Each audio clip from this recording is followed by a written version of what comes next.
Hello students, welcome to the channel feathers. நான் உங்கள் Satish.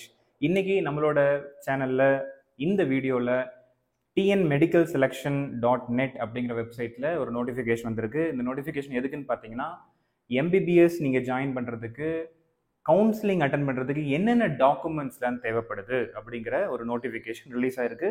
So அந்த நோட்டிஃபிகேஷன் என்னன்னு பார்த்தீங்கன்னா, டிஎன் மெடிக்கல் செலெக்ஷன் .in அப்படிங்கிற வெப்சைட்டில் போய் பார்த்தீங்கன்னா உங்களுக்கு attention UG medical and dental admission for 2024-2025 documents இருக்கும். ஸோ இந்த டாக்குமெண்ட்ஸ் தான் வந்து பார்த்தீங்கன்னா 24/7/2024 24 ரிலீஸ் பண்ணியிருக்காங்க. இப்போ டென்டலுக்கும் யூஜி எம்பிபிஎஸ் யூஜிக்கும் என்னென்ன டாக்குமெண்ட்ஸ் தேவை அப்படிங்கிறத நம்ம பார்க்க போகிறோம். ஸோ இதை நான் இங்கே டவுன்லோட் பண்ணி வச்சுருக்கேன். இப்போ இதில் பார்த்தீங்கன்னா attention to UG medical students and dental admission documents required. இப்போ இதில் வந்து உங்களுக்கு என்னென்ன டாக்குமெண்ட்ஸ் தேவை அப்படின்னு பார்த்தீங்கன்னா, ஸ்டேட் கோட்டாக்கு அப்ளை பண்ணுறவங்களா இருக்கட்டும், அது கவர்மெண்ட் மெடிக்கல் காலேஜாக இருந்தாலும் சரி, இல்லை டென்டல் காலேஜஸ் இருந்தாலும் சரி, ஸ்டேட் கோட்டாவில் செல்ஃப் ஃபைனான்சிங் மெடிக்கல் காலேஜ் இல்லை கவர்மெண்ட் காலேஜஸ், இது ரெண்டுத்துக்குமே அப்ளை பண்ணுறதுக்கு உங்களுக்கு என்ன டீட்டெயில்ஸ் வேணும் அப்படின்னு பார்த்தீங்கன்னா, admit card and score card first முக்கியமான விஷயம். யூஜியோட அட்மிட் கார்டும் ஸ்கோர் கார்டும் உங்கள் கையில் இருக்கணும். சப்போஸ் அது இல்லைன்னா நெட்டில் இருந்து டவுன்லோட் பண்ணிக்கோங்க, உங்களோட இமெயில் ஐடிக்கும் அமைச்சிருப்பாங்க. So the first important thing admit card and score card. அதே மாதிரி 10th மார்க் ஷீட்டை வந்து ரெண்டு சைடும் 10th மார்க் ஷீட் வந்து ரெண்டு சைடும் ஜெராக்ஸ் எடுத்து தனித்தனியாக வச்சுக்கோங்க. ஸோ ஃப்ரண்ட் பேஜும் பேக் சைடும் அப்படியே ஃப்ரண்ட் அண்ட் பேக் நீங்கள் எடுத்து வச்சுக்கலாம். அது நம்பர் 2. நம்பர் 3 வந்து 11th mark sheet front and back வந்து ஜெராக்ஸ் எடுத்து வச்சுக்கணும், பிரிண்ட் அவுட் எடுத்து வச்சுக்கோங்க. அப்புறம் 12th மார்க் ஷீட்டு ரெண்டு சைடும் அது ஏதாவது ஈக்குவலண்ட் எக்ஸாமினேஷன் சர்டிஃபிகேட் கொடுத்துருந்தாலோ அதையும் நீங்கள் வந்து மார்க் ஷீட் மாதிரி கன்சாலிடேட்டட் மார்க் ஷீட் மாதிரி கொடுத்துருந்தாலும் அதை எடுத்து வச்சுக்கணும். So 10th 11th 12th and admit card, இந்த 4 முக்கியம். அதே மாதிரி உங்களோட காலேஜ் ஸ்கூல்ல இருந்து டிசி வாங்கிக்கணும். ஏன்னா அந்த டிசி ஆனது தான் நீங்கள் 12th வந்து கம்ப்ளீட் பண்ணியிருக்கீங்க, அந்த ஈக்குவலண்ட் கோர்ஸை முடிச்சிருக்கீங்க அப்படிங்கிறதுக்கான எவிடன்ஸ். ஸோ டிசி ரொம்ப முக்கியம். ஸோ 5வது டிசி. அது மட்டும் இல்லாமல் நீங்கள் தமிழ்நாட்டில் தான் வந்து 6வதுலேருந்து 12வது வரைக்கும் படிச்சிங்க அப்படிங்கிறதுக்கு ப்ரூஃப் தேவைப்படுது, சர்டிஃபிகேட் ஃபார் ப்ரூஃப் தேவைப்படுது. அதுவும் பார்த்தீங்கன்னா நீங்கள் எந்தெந்த ஸ்கூலில் போய் படிச்சிங்களோ அந்த ஸ்கூல்லேருந்து ஒரு சர்டிஃபிகேட் வாங்கணும். For example 6th to 7th ஒரு ஸ்கூலில் படிச்சிருந்தீங்கன்னா அந்த ஸ்கூல்லேருந்து சர்டிஃபிகேட் வாங்கணும். 7th to 10th ஒரு ஸ்கூலில் அந்த ஸ்கூல்லேருந்து, 11th 12th ஒரு ஸ்கூலில் அந்த ஸ்கூல்லேருந்து சர்டிஃபிகேட் வாங்கணும். இப்போ 3 ஸ்கூல் நீங்கள் மாறி படிச்சிருந்தீங்கன்னா அந்த 3 ஸ்கூல்லேருந்து டிஃப்ரெண்ட் சர்டிஃபிகேட்ஸ் வாங்கணும். Community certificate. So 10th mark sheet, 11th mark sheet, 12th mark sheet or equivalent certificate and transfer TC. அதே மாதிரி எந்தெந்த ஸ்கூலில் படிச்சிங்க அந்த ஸ்கூல்ஸோட சர்டிஃபிகேட்ஸ் ப்ரூஃப் வாங்கணும். Community certificate. நேட்டிவிட்டி சர்டிஃபிகேட்ஸ் வந்து தேவைப்பட்டால் உங்களுக்கு எடுத்துக்கணும், இல்லைன்னா அது தேவை கிடையாது. நீங்கள் தமிழ்நாட்டிலே தான் படிச்சிருந்தீங்கன்னா நேட்டிவிட்டி சர்டிஃபிகேட்டோட நீடு வராது. அதே மாதிரி கம்யூனல் ரிசர்வேஷனில் ஏதாவது உங்கள் பேரண்ட்ஸ் வந்தாங்கன்னா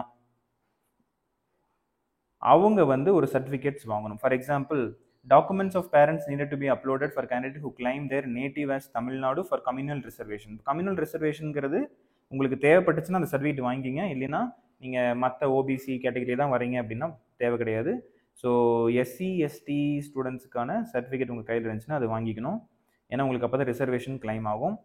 அது மட்டும் இல்லாமல் நீங்கள் 7.5% இருந்தீங்கன்னா போனோஃபிட் சர்டிஃபிகேட் ஃப்ரம் சிஇஓ ஆஃபீஸ்லேருந்து நீங்கள் எடுக்கணும். ஸோ 6வதுலேருந்து 12வது வரைக்கும் தமிழ்நாடு கவர்மெண்ட் ஸ்கூலில் படிச்சிருந்தா அந்த போனோஃபிட் சர்டிஃபிகேட் ஆனது நீங்கள் வாங்கணும். ஸோ அதுக்கான டெம்ப்ளேட், அதுக்கான ஃபார்மெட் வந்து கொடுத்துருக்காங்க, அதுவும் நான் காமிக்கிறேன். அதே மாதிரி income certificate for the parent of candidate fees எக்ஸம்ஷன்லேருந்து உங்களுக்கு தேவைப்படுது. என்னோட இன்கம் வந்து 1 லட்சம் 2 லட்சத்துக்குள்ள தான் சார் இருக்குது அப்படின்னு நீங்கள் நினச்சிங்கன்னா அந்த இன்கம் சர்டிஃபிகேட்ஸும் நீங்கள் வாங்கி வச்சுக்கணும். ஸோ இதெல்லாம் முக்கியமான டாக்குமெண்ட்ஸ். அடுத்தது eligibility certificate. Doctor MGR medical university சைட்லேருந்து கொடுக்கக்கூடிய ஒரு எலிஜிபிலிட்டி சர்டிஃபிகேட். ஆமாம், இந்த குழந்தை 12th ஸ்டாண்டர்ட் வந்து ஒரு எலிஜிபிளான ஒரு கோர்ஸில் தான் படிச்சிருக்காங்க, ஸ்டேட் போர்டோ சிபிஎஸ்சியோ இல்லை ஐசிஐசியோ அந்த மாதிரி இருக்கும் பொழுது. ஸோ எக்ஸப்ட் இந்த போர்டெல்லாம் வந்து ஆல்ரெடி ரெகக்னைஸ்டு பை எம்ஜிஆர். அப்போ இந்த போர்டில் இருக்கிறவங்க அதை வாங்க தேவை கிடையாது. ஸோ யாருக்கு இந்த எலிஜிபிலிட்டி சர்டிஃபிகேட் வேணும்னு பாருங்களேன்.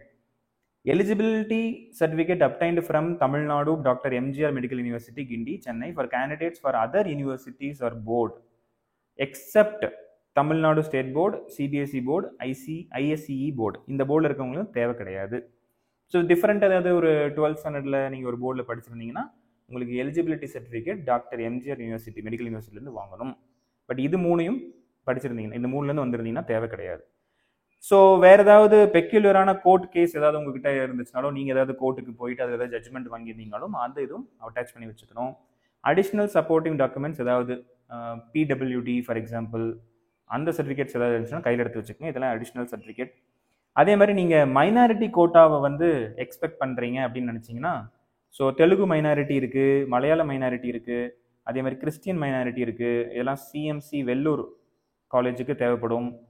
ஸோ இது மாதிரி உங்களுக்கு தேவைப்பட்டுச்சுன்னா அந்த மைனாரிட்டி சர்டிஃபிகேட்டுக்கும் உங்களுக்கு ஃபார்மேட் கொடுத்துருக்காங்க, இந்த ஃபைல்லே இருக்குது. நான் இந்த ஃபைல் ஆனது என்னோட டிஸ்கிரிப்ஷனில் அப்லோட் பண்ணுறேன், நீங்கள் இங்கிருந்து டவுன்லோட் பண்ணிக்கலாம். ஸோ என்ஆர்ஐ கோட்டாவாக இருந்துச்சுன்னா உங்களுக்கு அதோட ஃபினான்ஷியல் சப்போர்ட்டர் யார்? ஏன்னா நீங்கள் huge amount of fees pay பண்ணணும் என்ஆர்ஐ கோட்டாவில் வந்தீங்கன்னா. ஸோ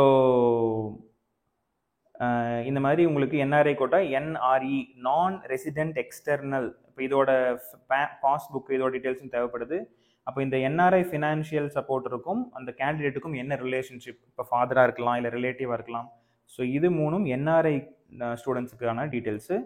இந்த நோட்டிஃபிகேஷன் ஆனது கவுன்சிலிங்கோட ஷெட்யூலை பற்றி எதுவுமே சொல்ல கிடையாது. ஸோ இது என்னது, ஜஸ்ட் என்ன டாக்குமெண்ட்ஸ் தேவை அப்படின்னு, ஏன்னா ஆல் இண்டியா லெவலே நான் கவுன்சிலிங் ஸ்டார்ட் ஆகலை. ஸோ இந்த டாக்குமெண்ட்ஸ் உங்களுக்கு முன்கூட்டியே சொல்லி வச்சிடுறாங்க, நீங்கள் ப்ரிப்பேர் பண்ணி வச்சுக்கிட்டிங்கன்னா இமீடியட்டாக உங்கள் கவுன்சிலிங் அனௌன்ஸ் பண்ணுறதுக்கான வாய்ப்புகள் நிறையா இருக்குங்கிறது தான் இதோட ஐடியா.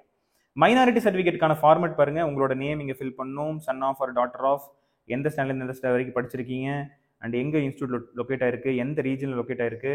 அப்போது நீங்கள் பிரின்சிபல்கிட்ட ஒரு சைன் வாங்கணும். ஸோ உங்களோட ஸ்கூல்கிட்ட இந்த போனஃபிட் சர்டிஃபிகேட்டை நீங்கள் எடுத்துகிட்டு போய் ஒரு சைன் வாங்க வேண்டிய ஒரு சூழ்நிலை இருக்குது அப்படிங்கிறத ஞாபகம் வச்சுக்கேன். இது மலையாளம் லிங்குவிஸ்டிக் மைனாரிட்டியா இல்லை தெலுங்கு மைனாரிட்டியாங்கிறத நீங்கள் ஃபில் பண்ணி உங்கள் ஸ்கூல் பிரின்சிபல்கிட்ட போய் சைன் வாங்கணும்.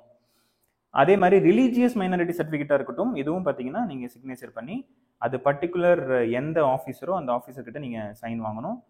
ஸோ இது வந்து ரெவின்யூ அத்தாரிட்டிகிட்ட தான் நீங்கள் போய் சைன் வாங்குற மாதிரி இருக்கும். இந்த ஃபார்மெட் வந்து ரிலீஜியஸ் மைனாரிட்டி சர்டிஃபிகேட்டுக்காக.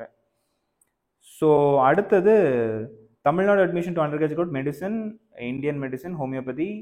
இப்போ இந்த மாதிரி கவர்மெண்ட் ஸ்கூல் ஆக்ட் 2020. இப்போ இது வந்து பார்த்தீங்கன்னா 7.5 ரிசர்வேஷனுக்கு சர்டிஃபை, எந்த இடத்துல நீங்கள் படிச்சிருக்கீங்க, கவர்மெண்ட் ஸ்கூலில் தான் படிச்சிருக்கீங்க அப்படிங்கிறதுக்கான evidence. 6th to 12th government ஸ்கூலில் தான் நீங்கள் படிச்சிருக்கீங்க அப்படிங்கிறதுக்கான எவிடன்ஸ். ஸோ இது 7.5 ரிசர்வேஷன் கிளைம் பண்ணுற ஸ்டூடெண்ட்ஸுக்கு இந்த கடைசியாக இருக்கக்கூடிய இந்த ஃபார்மெட்டு ரொம்ப முக்கியம். ஸோ இந்த டிஸ்கிரிப்ஷனில் நான் இதோட லிங்க் அனுப்பிச்சுட்றேன், இதுலேருந்து நீங்கள் டவுன்லோட் பண்ணிக்கலாம். நான் மறுபடியும் சொல்கிறேன், admit card and score card ஒன்று, 10th certificate 10th mark sheet 2 சைடும் ஜெராக்ஸ் எடுத்து வச்சுக்கணும், 11th mark sheet, 12th mark sheet, TC தேவைப்படுது, கம்யூனிட்டி சர்டிஃபிகேட் தேவைப்படுது, 6th 12th வரைக்கும் நீங்கள் எந்தெந்த ஸ்கூலில் படிச்சிங்களோ அதோட சர்டிஃபிகேட்ஸ் ப்ரூஃப் வேணும், நேட்டிவிட்டி சர்டிஃபிகேட் தேவை கிடையாது.